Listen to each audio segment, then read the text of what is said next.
Eto, may bala daw dito sa loob ng bag. Nakailang biglang nagkaroon. Kaya po may sabi na siya.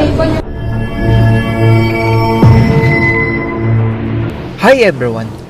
Isang pasahero ang galing sa Tacloban ang dumating sa NAIA Terminal 3. Pero hinarang sila ng mga buhayang inspektor na ito at sinabing may bala ang kanyang bag. Sa video na ito ay tingnan natin ang ginawa ng mga patabaing buhaya na inspektor. Panoorin natin ang video na ito. Dumating si ate dito sa NAIA at galing siya sa Tacloban. Sinabi nitong mga patabaing buhayang inspektor na ito na may image kung saan may bala daw itong gray na bag ni ate.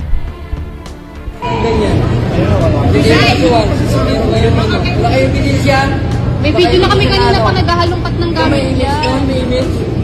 Ano yung pagkapunta dun kuya, biglang meron? Oo nga, may image na. Wait lang po. Di ba may ibig na pinakita sa inyo? Sana sa Tacloban pa lang naharang na kami. Bakit dito kami Ano kami ang problema naharang? sa Tacloban? Ang problema sa Tacloban, kung dito po, ano? Sa- Oo nga po, huwag muna kayo magkano. Dito tayo ng PNP. Sige, magtawag kayo. Sabi naman ng kasama ni ate na nakapula ay binuksan na ang bag na gray. Sumugot naman itong patabaing buhaya na kalbo na ito at sinabing, anong ibig sabihin mo doon? Tanimbala? Binuksan lang. Ibig sabihin nyo, bala. Kaya po may sabi na siya. Sa inyo na nang galing yan kuya. Sa inyo na nang galing yan. Sa halip na ipaliwanag ng mahinahon nitong mga patabaing buhayang inspektor na ito, ang proseso ay itong mga patabaing buhaya na ito ay sila pa ang may galit sa mga pasahero. Marahil, guilty at booking sila kaya pinagsamaan ng loob nitong mga patabaing buhayang inspektor na ito ang mga pasahero para sindakin. Nagpaliwanag naman itong pasahero at sinabing galing na sila sa screening ng Tacloban Airport at pagdating nila dito sa airport ay 3 beses na pinagdaan sa x-ray nitong mga patabaing buhayang inspektor na ito ang bag ni ate. Galing na kami sa airport, tapos nagpunta kami dito, magkakaroon kami ng ganyan. Nakailang biglang nagkaroon. Eto, may bala daw dito sa loob ng bag. Hinarang kami dito sa nandito na kami sa Maynila. At sa pangatlo ay dun daw nakita yung balang sinasabi ng mga patabaing inspektor na ito.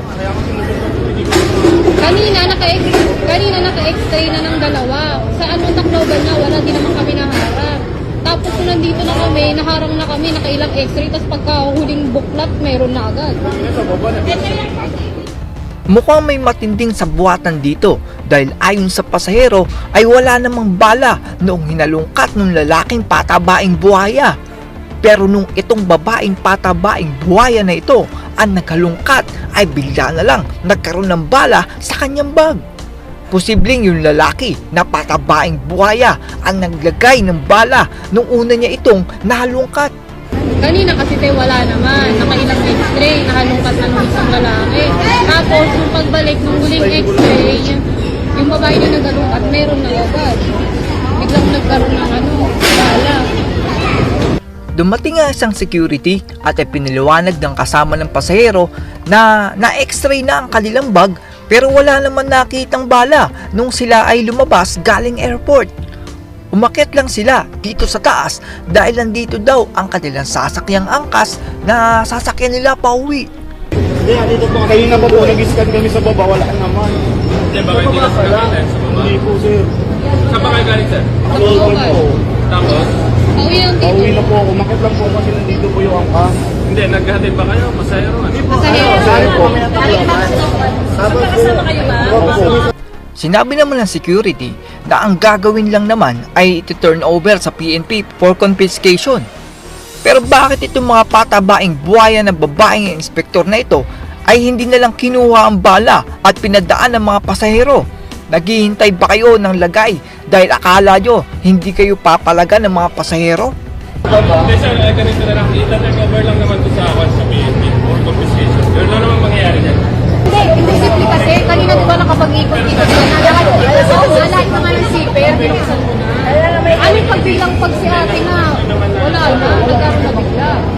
Pinakita naman nitong patabaing buhay ang inspektor na ito kung saan niya nakita ang bala sa bag ng babae.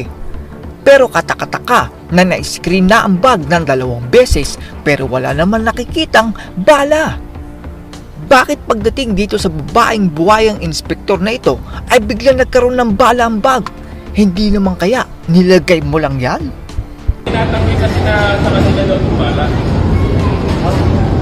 Tapos dito sir, ano ko na, inano ko na ng email, siniksik ko hanggang silinig ko, hanggang nakita. Kanina pa nga sinicheck ko. Hindi po, nag-search po kasi nung wala naman po nakita. X-ray ulit. Huling X-ray meron, kanina nakailang X-ray wala. Natapos ang video na ito na pinipilit nitong patabaing buhaya na inspektor na ito na galing sa bag ng pasahero ang bala. Hindi na natin alam kung ano nangyari kay ate. Base doon sa sinasabi ng security ay iti-turn over na lang sa PNP for confiscation. I think yung bala kung sakasakali mang may nakuha nga yung babaeng patabaing baboy na yun. Tingin ko mukhang wala namang mangyayaring kaso doon sa pasahero. Mukhang nagbabalik na naman po ang modus ng mga patabaing buhayang inspektor dyan sa terminal ng airport. Yan po ang tinatawag na tanimbala ng mga patabaing buhayang inspektor na yan. Kung napansin nyo po ay walang plastic cover itong bag ng pasahero. Dati po kasi ay binabalot ng plastic cover ang mga bag dahil alam ng lahat ng pasahero na may modus noon na tanimbala sa mga airport. Nawala na po kasi ang tanimbala noon pero mukhang bumabalik na naman ang modus nitong mga patabaing inspektor ng airport.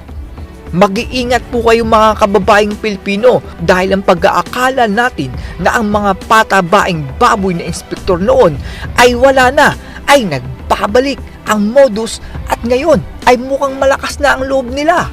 Sana po ay magkaroon na lang ng batas na kung may makikitang bala sa bagahe ay kumpiskahin na lang at wag nang i-hold. Yan po kasi ang ginagawa ng mga patabaing buhaya na inspektor ngayon. Hinuhold po nila ang mga pasahero dahil may bala daw sa kanilang bag. Ang iba pa nga po ay dinadala pa sa office para doon tingnan ang bag.